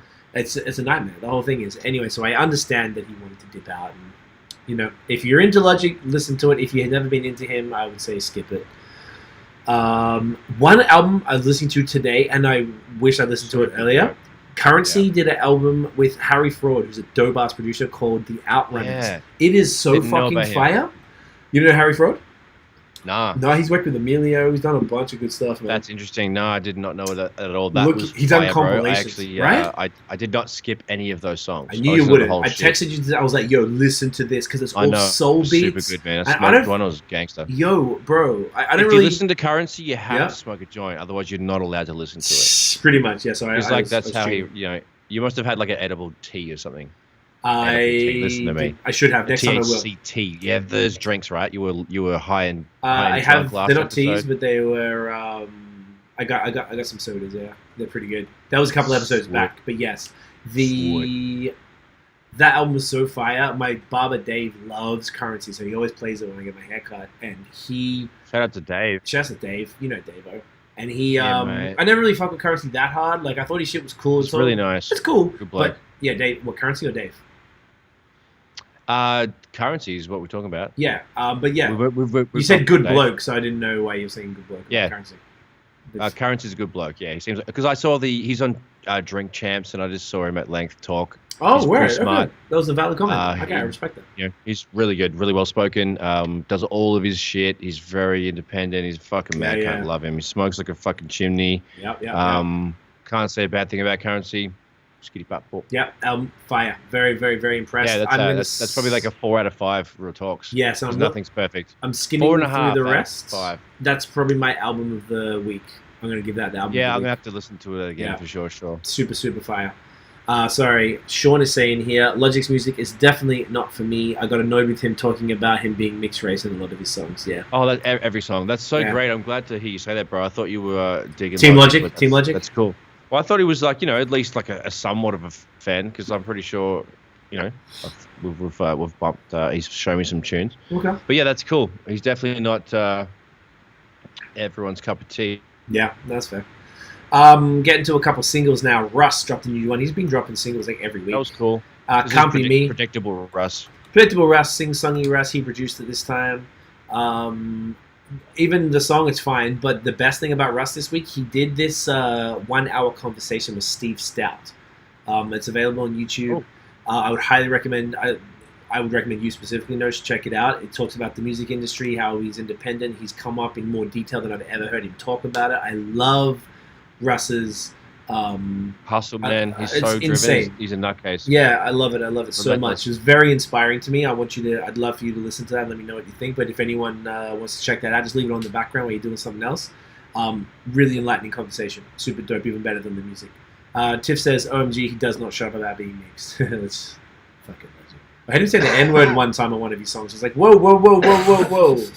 Relax. Yeah, because he's half black, so I guess he's allowed to, but it's just like, he looks, by all appearances, he looks like a white dude, so it's jarring to hear someone say he's that. on the cusp of light skin, maybe, in the right lighting. Yeah, in the right lighting. Maybe after a week in Mexico or something.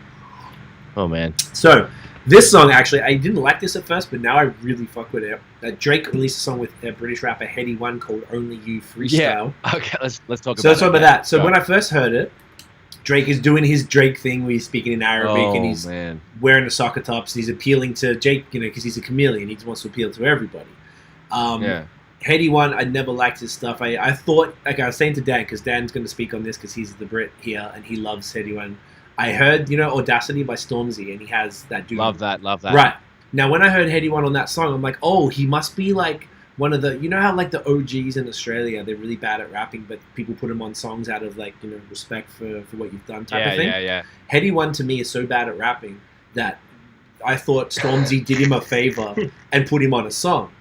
Like, and then I heard him on this. I'm like, he's done this with Drake. Like, that's like, it can't be it. But Drake's trying to sound like every other cunt in the UK too. He's like sounds. He does the UK flows. Yeah, he's doing the flows. So I listened to that song over and over, and I love the beat. Is so insane. The beat is fuck. I was trying to find the instrumental because I actually want to write something to it. The beat it didn't fit. It didn't fit what? As in, like, the song. Like, the beat's so fire that... yes. And I look, I was trying to explain it to Dan, like, I don't like the UK flow. That's why he, like, Drake's single called War. It's in the UK flow. Right. Yeah. I'm starting, the more I'm hearing it now, because, like, Dan's playing these stuff, and I'm like, okay, that's just how these guys rap. But to me, that's how amateurs who are just starting to rap. So I'm not used to this, what I perceive to be basic rapping skills. And I'm not even talking about, like, I expect everybody to be Royce or whatever. Like, you can... No. I feel like Migos have got more flow than these dudes. Like, and 100%. Migos are terrible at rapping. Like, it's so choppy. And as Drake's, like, section, his little verse goes on, like, it fucking... Dude, he was rapping... There's no flow to it. Like, it just disappears. Yeah, he gets in his, like... I don't mean this in a bad way. That Royce bag where Royce goes, like, over the, like, 2 bars and he's still rapping, then rhymes it back with the other one again. Yeah. Which I don't like it when Royce does that. Good. Yeah, because it's not that good. So... I appreciate the beat so much, but I'm going to let Dan talk about why Headie One's good because I don't have anything really that good to say. Oh, wow. I hate how he said the way. Yeah, the way is annoying because I think that's such a British thing, right? Drake does that. It just seems forced, that's all. Drake does that, it's a bit forced. Talk to us. Tell us that song seems so forced. It's bad as fuck. That's Drake, why I don't like it. It's so forced. It's like, come on, bro. That's actually really corny. It's Drake really, really wanted to be British. Do you think it's corny? Or do you think it's a big stretch. To me, dude, imagine, like, cunts used to rip us and fucking rapping how we rap in Australia. This cunt's done like 4 different whole things. He's the king of accents. Get the fuck out of here. That's ridiculous. Yeah, so and that's how we feel about it. I'm kind of like, I don't hate it because I just like the sound of Drake's voice is cool. It doesn't piss me off, and he always sounds good. This particular song is actually like, that's really bad. Tell us what. It doesn't make me mad. It doesn't make me mad, but it's like, that's really bad, dude. Yeah, like if my friend showed me that, I'd be like, I don't know, man. You should probably it doesn't slap. Doesn't slap at all. I'm not gonna play. You're ruining this beat, my G. Anyway, so why? Do you think it's good? Do you think Drake's weird? Why is Headie One good? I think it's good, especially for the UK, because the UK team's not very international. It just stays in the UK. Out of everyone I've met here, it's like, can you name 5 UK artists? And if it's not Skepta, they don't really know anyone else. But like, I think it's good because, and I like how Drake is trying to use this sort of British like flow, and I get why people don't like it. It seems like he's a culture vulture, but I do like how he's trying to jump on these songs, and like with Headie One, he's an up and coming artist, and for someone like Drake to be on this track, it's like whoa, like for someone in the UK to see that, it's like oh, like how has he got Drake on a song with him? It makes literally no sense to me. But like Headie One to me is very unique. He's not like a lot of other UK artists. He's like he kind of sings, but then he raps at the same time, and it's very unique. It's not like if I show you a lot of other drill songs, a lot of drill artists, it'll be very very different sort of flows. But it's like Headie's different. Like I like it because he's unique, but I kind of get why you wouldn't like it because it's not something that you're necessarily used to. Right. It's a very different sort of flow. And I get that, but it's like, I love Headie. I think he's such a good artist. Is it the drill flow? That flow that they're both doing, would you consider that the drill flow? Yeah. That's definitely a drill flow. Okay, because I've heard a lot of UK rap and mans can like spit. Like Skepta can rap. Stormzy's one of my favorite rappers. I fucking love Stormzy. I'm so mad. We had tickets to see him in May, and of course the pandemic, so he didn't come out. So like I love Storm, and like that to me is like I would listen to that in the same playlist. He's so clean though. Stormzy's like Jadakiss clean. Dude, he rides the pocket every time. His bars are insane. He's commanding. His voice is sick. Everything about him, I'd like to be his friend. I'd like to do songs with him. So like, Beebs and Stormzy. Okay, let's get on it. Oh god, that would be a track. Fuck. But so it's the drill. No, just as mates. Oh yeah, I'd love to hang out with the three of those. I mean, we could wear easy. Let's start as mates. We'll see what happens. Anyway. So it's the drill. So me and Nosh aren't feeling the drill flow, which means we probably. No, the reason why I'm not feeling it on this one is because I've heard better ones. Because Sean in the comments, has played me a bunch of cool shit. He sends me on his fucking phone, right? And I don't like the way that Drake is trying to give it a shot. He's not that good at it, so he probably shouldn't do it just yet. Maybe I don't know. It sounds whack as fuck. Headie One.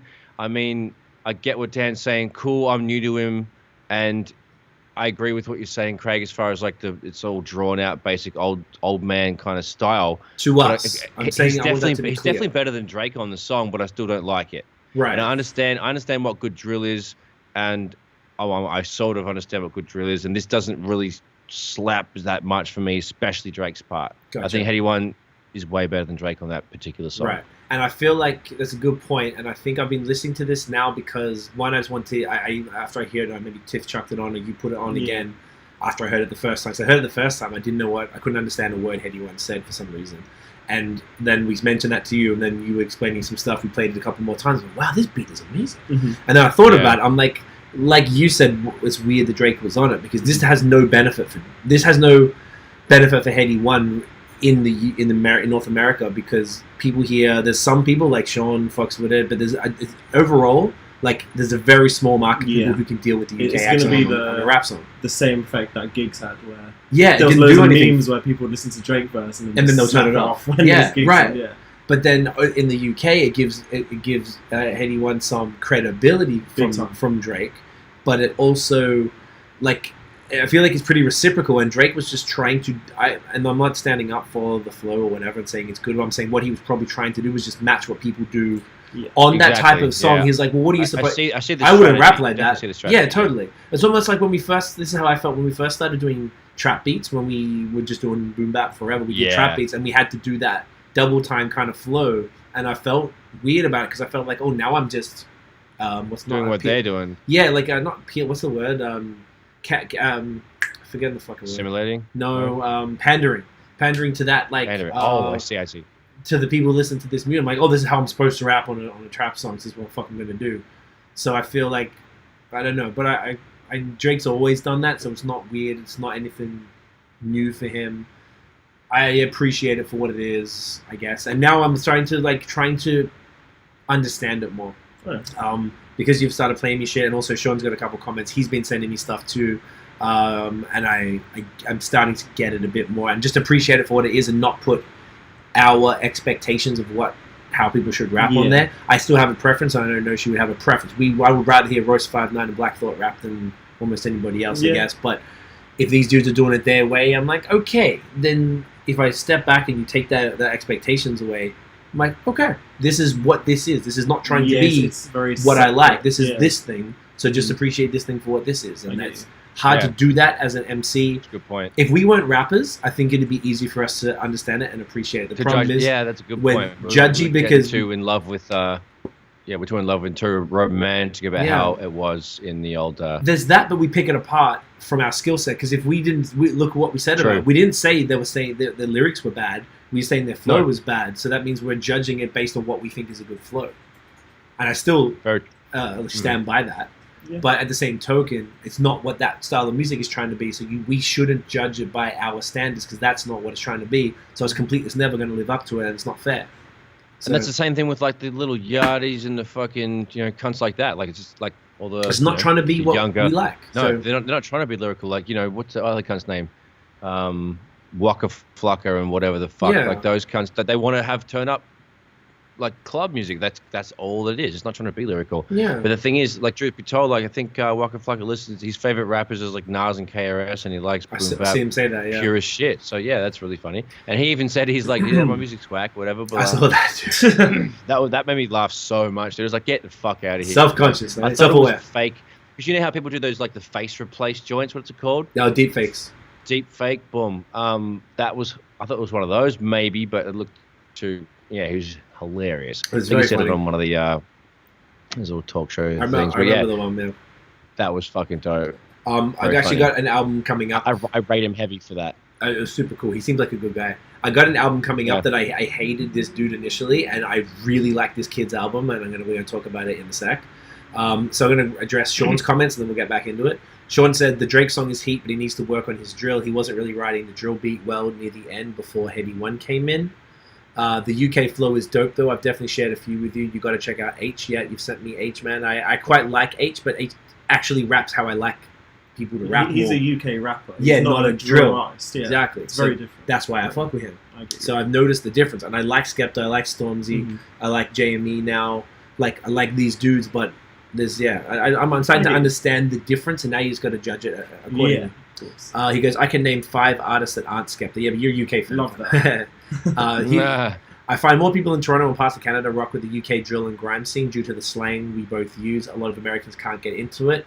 That's very true, because even Dan, we're trying to explain to him Toronto slang. He's like, oh, I thought that was London slang. I'm like, no, we all stole it from Jamaica, and then now we brought it here. Like, so it's interesting that level. And I think Sean, you make a good point, man. Like, Toronto and Canada, because we're more intertwined with the UK, entangled maybe with the UK, that we are we can understand what it is. And it's the same with Australian rap. That's why we never rapped how we talk.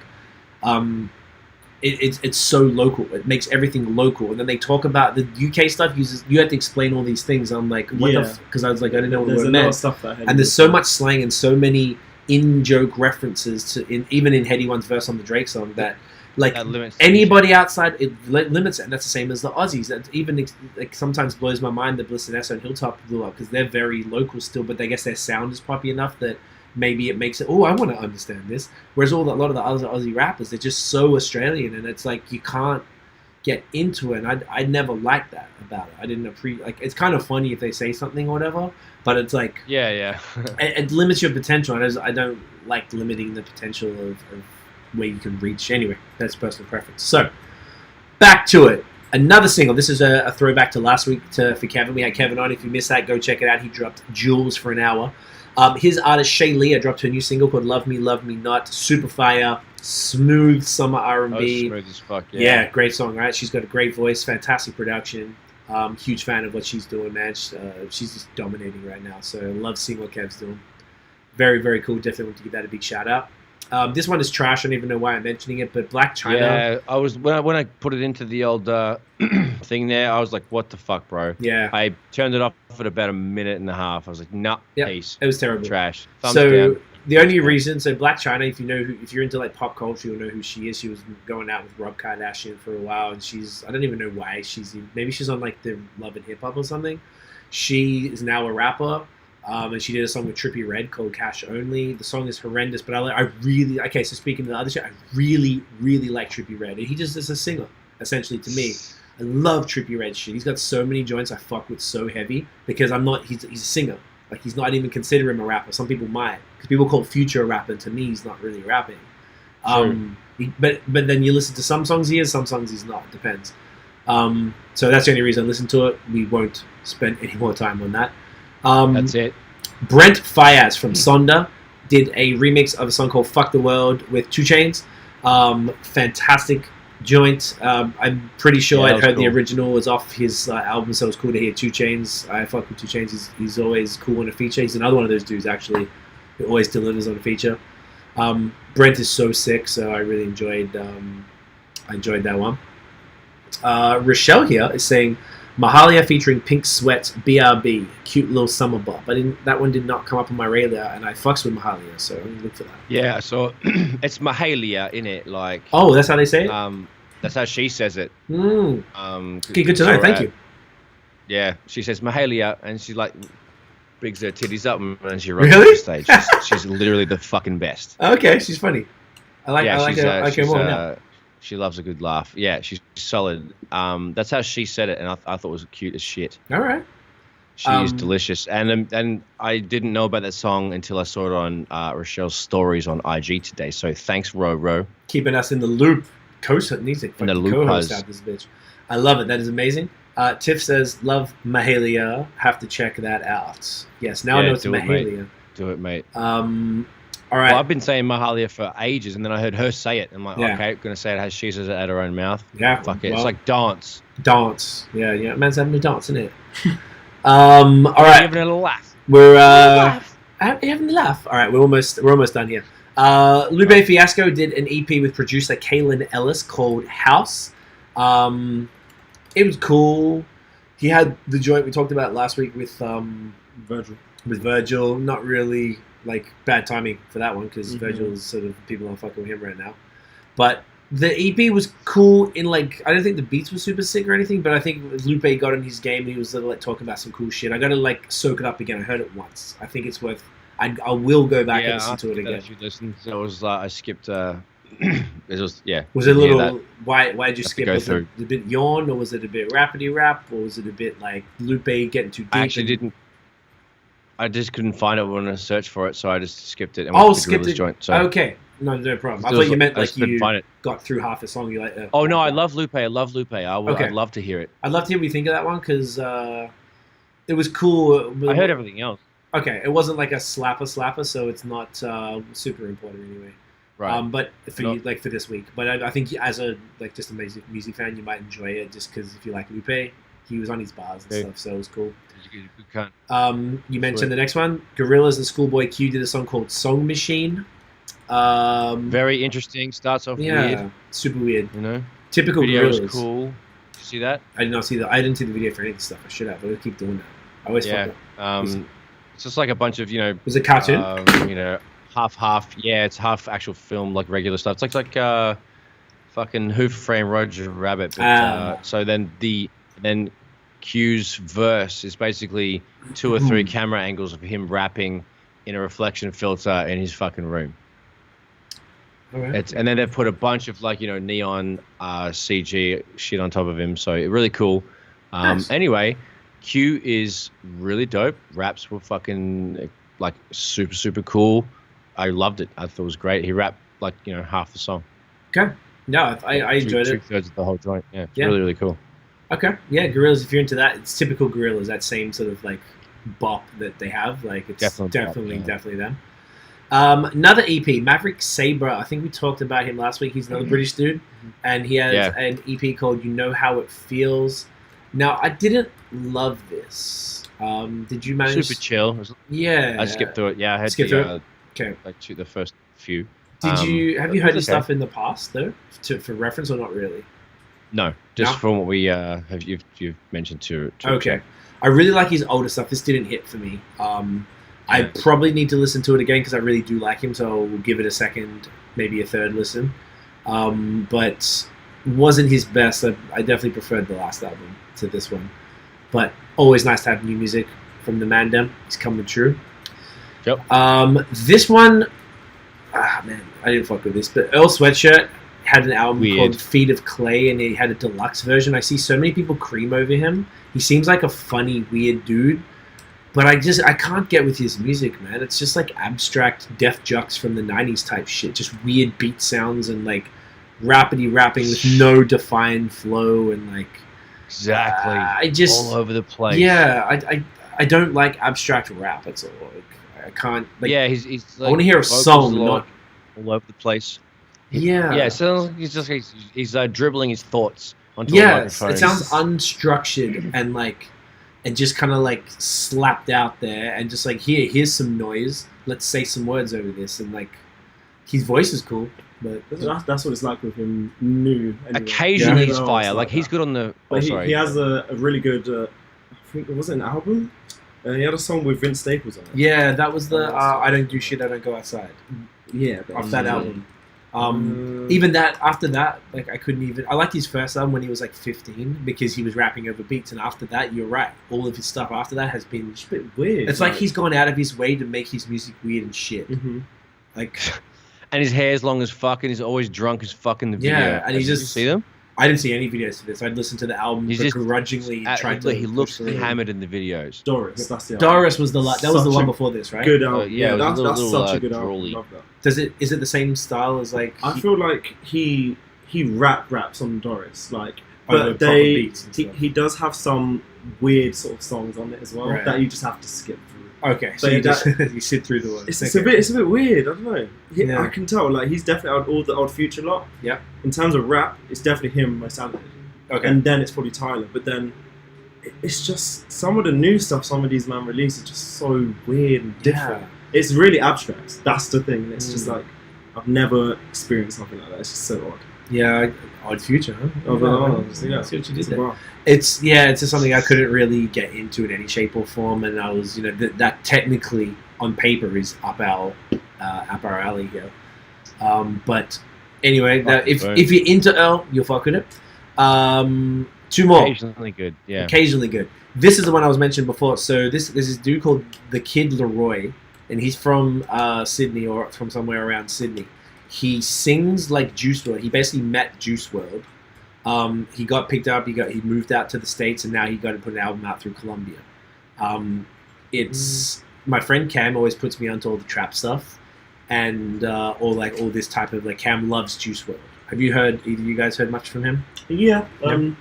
Before he died, obviously he made quite a few really popular songs, but I didn't really fuck with him like that. I just know he's really talented. Right. Like if you like go on YouTube, he has a bunch of freestyles, and there's this one like really good one where I think he's with a bunch of people, and this one guy just picks up random items and he just raps and just rhymes all these random items. It's so good. Right. But then when I listen to his music, it's like I can't imagine that being the same person. It's so. It's very different, right? It's very singy, very it's all singing. It's not rap in any shape. But then when he does the freestyle, it's proper rap. It's very different. I didn't know that. Definitely talented, but it's just not my favorite in terms of the music he makes. Okay, and on that freestyle note, I heard that most of the songs that he's doing, he actually goes into the studio and freestyles the song. So the song, check this out, Brad. This is what I heard he does. No, sorry, Gabby. What he does is they'll put on the beat. He'll do one pass of the beat for like 3 or 4 minutes, and then he'll go, cool, run it back, and then he'll do it again, freestyle, and it'll be a different song, and then again, and then the engineer just cuts and pastes whatever they like. Wow. As in like, oh, this one's probably best for the hook. Oh, this is good for a verse melody. Oh, this is the bridge. And then, cool, done, next. So to me, Jesus Christ, whilst that is an interesting skill set, he's had like my friend Cam has made, I think at this point, somewhere between 20 and 30 albums. Cam is crazy and makes the cover art for them and puts them together. He gets all the leaks and he puts them all together in albums and makes a name for him. I don't know why he does it, but there's like this leak culture. This like I think it's on Discord. So Cam loves this. So this dude is so prolific that he's got all of this music, like 20 to 30 albums posthumous. I just released one. So this dude has so much music. I feel like when you put that much, that lack of effort, that's something that I've noticed with the newer guys, that like the rappers spend time on the bars, on the song, on the structure, on the flow, on the delivery, on the hooks and everything, and make sure everything's great. A lot of the newer cats just like, here you go, take it, whatever, cool, freestyle, I don't give a fuck, one take, I don't write anything down, I just do it off the dome. And to me, all this bragging about doing it one take and like freestyling stuff doesn't necessarily you don't make better music 9 times out of 10. I think. Sometimes you can fucking like hit gold and you're like, woo, and you make some crack. But anyway, this dude, this little kid, he's like he's not even 18. He's like 17. 16 still? 16. Okay, so he's 16. White kid from Australia. Doing it in an accent also pisses me off, but that's a whole other subject. And he sings, though, and he's actually, like, I actually like it for what it is. I really enjoyed that album. It's called Fuck Love. And I really liked it. Brad, you'll probably turn it off after half a song, but I listened to a couple of joints. I know exactly what you're talking about. What do you think? It's the depressing auto-tune fucking emo. Yes, emo rap. Emo yes, shit. Emo exactly. rap, yeah. What do you I get it, but it's like, it's obviously not my fucking cup of tea, but it's like, I see where he's going, and that's weird, and that's pretty much it. I would say it's kind of, I couldn't see myself listening to it a lot, but I enjoy, and he's one of those dudes who just comes across. I don't think he is a stoner, but he kind of just, like, the way he talks, like, yeah, man, I just put a song together, and that, or like, he's one of those, like, stoner Aussie kids. Go down the shop, say. Not a dumb cunt stoner. There's a difference. Oh yeah, like, true. You know, just like where he's like eyes are mad low. He just like answers the questions in like 3 words, and you know, like he doesn't really want to say much, and he just acts not like he's too cool either. He's just one of those like, what's that word that starts with A? It means you sort of like, what's that fucking word? It's gonna piss me off. Asshole. No, it just means you like don't really care, and you kind of act like you don't care. Whatever. Anyway, it's a good album if you're into that kind of emo, singing trap shit. It's a very good example of it, and his voice has more nuances in it than say, Juice WRLD for me. I enjoyed it. It's kind of cool. Last album was Lianna Havas, had her self-titled album. I've heard some of her stuff in the past. Always super smooth. She's cool. Fucking amazing. Rochelle, not apathetic. Not apathetic. That actually is exactly it. Aloof. That's what I'm thinking of. Aloof. He's aloof as fuck. Oh, okay. Meaning just kind of like, just don't care. Apathetic really means you just like don't give. But aloof just means like you just can't get through. Not nonchalant. Similar to that too. But nonchalant means you're just maybe like acting a little like more of a don't care. Yeah, I'd like to probably have to check. What's the definition of aloof? Aloof. ALOOF. I always thought it was such a weird word, but like it actually has. I've never seen that spelled before. Yeah, a lot of. Not friendly or forthcoming. Not friendly or forthcoming. Cool and distant. Sorry? Cool and distant. Cool and distant. Yeah, that's kind of what he is. Yeah. So not really forthcoming, you answer the words. The apathetic, I feel, really means like you really don't care. And nonchalant is probably close to... Maybe all three of them. Let's go. Everybody's right. I love it. Everyone drop a word. Fucking just... Boom, boom, boom! In the singer and fucking... Anyway. Drop some fucking noises, cunt. Let me just do a little... I went a glockenspiel. I hit the Glock. Hour and 40. Yeah, we're going to go. Did you listen to Lianna Havas or not? No, I did not. I'm going to save it for a special occasion with a joint after this. Yeah, vibe out to it. It's a nice vibe music. I liked it. She is the gal. So this was a long episode. I didn't have time. That's okay. Man, don't worry about it. You listened to all the best stuff, so I'm really happy. The stuff that you got to check was all the stuff, the best stuff from the week. So I'm really glad you listened to Currency. That was the main thing I wanted you to hear. So yeah, huge. Fun episode, guys. Thank you, everybody, for tuning in. Hour and 30, so not so bad. Nosh, where can everybody find you online? Excuse me, at Notion Baby on Instagram, Twitter, and Facebook. At Illnote Studios on Instagram and Facebook, and www.illnotestudios.com. Holla at your boy. Bam. Where can everyone find you, mate? They can get me at CWEFOR on Twitter and Instagram. They can find me at CTMF on Facebook and CTMF.com. You can check out everything from TMF at The Movement Fam, literally everywhere, except for YouTube, which is just Movement Fam because they wouldn't let me have the... and we are here every Monday night at 8 p.m. We go live unless something else changes. We will be back next week. Anything? Oh, Dan, where can everyone find you? Twitter, Dan Johnson, and Insta is Dan Johnson as well. Boom. Exactly the same thing. Everybody's in the building. Rochelle, Sean, everybody, Tiff, the spam person, thank you for commenting and joining us. We'll be back next week. Let's play. Oh, I forgot to put a video. I keep forgetting the video. Oh, Wayne tuned in. Wayne from Australia. He said, "Fucking legends." Oh, fucking Wayno. Bloody Wayno, mate. You just take your top off, you dirty slut of a cunt, mate. He's wow, he just exactly said. Shout out to Wayno. Sorry for the language, everyone, but Wayno is in the building. He said, "Take your top off too." I like it. Yeah, he's a slutty man. I want to see some man titties. I actually forgot to put a video again. I keep forgetting the videos. But anyway, yeah, why you have a t-shirt on, bro? Come on. I was just trying to switch it up. I am dying. You didn't even know about the. Oh shit! Oh wait. Thumbnail. Struth me doodle. For fuck's sake. Hang on a sec, mate. There we go. Gonna get me Lucasade. Keep your pants on. Hang on. I'm gonna hold up a beer. Fuck off. Do it. I got Lucasade. I'm cooler than you. Ready? Totally forgot about that. All right, got him. Beauty. Oh, did I get it? Good. Yeah, nah, Beautiful. yeah. Everyone looks great. Yeah. Wayne, yeah. Wayne says, "Love you guys." Wayne, love you. You're a legend. Shouts to y'all. You're a legend. Back next Monday. We'll see y'all next week. Peace. Peace.